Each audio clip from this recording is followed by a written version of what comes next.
Welcome back to the Crochet Crowd. We had a great question came in. What happens when you buy yarn that is in hank format when it comes to the independent yarn shops? Now, most independent yarn shops that I have been to, if not all, offer the service to be able to take this and wind it to a yarn cake for you. You just have to ask. So let's go through some of the tools that you'll need in order to make this happen. And I'm sorry about the crickets in here. Yeah, everybody remember Fonzie? Cool it!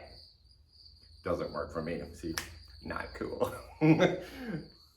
So the first tool you need to buy is a yarn winder. This is called Royal. I bought this at an independent yarn shop. You can find these kind of concepts probably in an independent yarn shop and also online if you're interested. You don't need this brand. There's many different types of winders. There's even some higher end yarn winders that are amazing that are made of wood.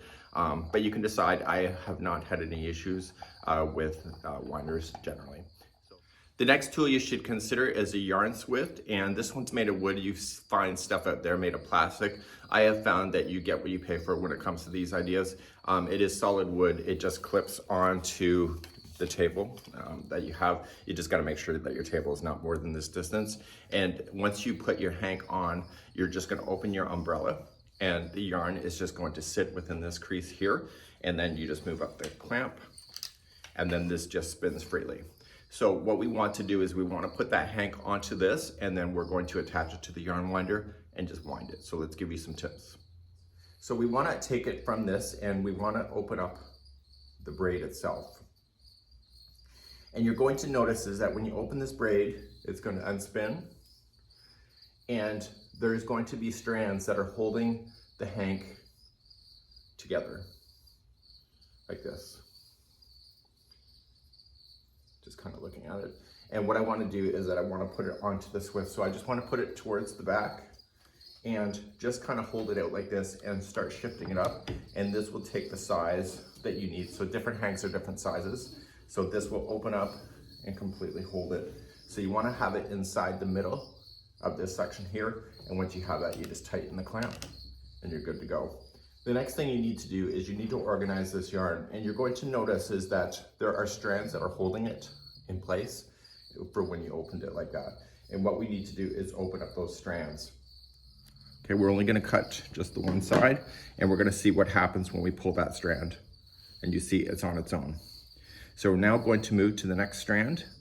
Okay, so just move your fingers. You can put your fingers inside and you can feel where it's gonna stop. So here's another one right here.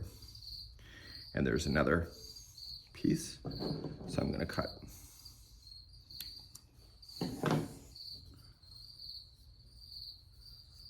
And there's, okay, let's do another one.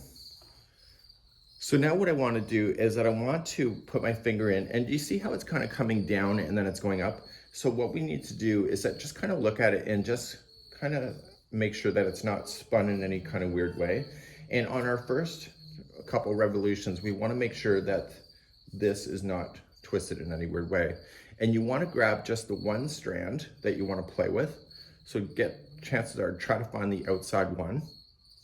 Okay. And you want to get yourself around at least once. Okay. The thing you need to be careful about is that once you start changing the order of the yarns, you can literally cause yourself to tangle. So I can see this yarn strand here, and I want to see where it goes on the other side.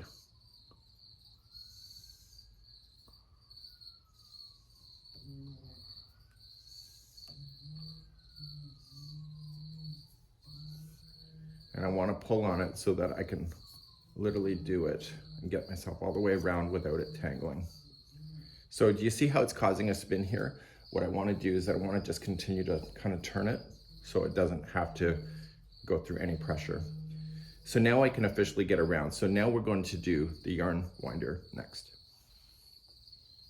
So now I'm going to take the yarn from the winder itself and just feed it through the eye of the winder and just attach it to the idea on the top. So there's a slot there.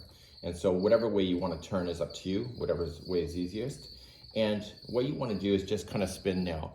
And once it captures all the ones that you were just trying to organize, this should pull from the spinner or from the swift really quite easily. So now we just have that. So now all you have to do is that you just have to make your yarn go like this. And because you've already gone around the swift and organized it, it shouldn't tangle.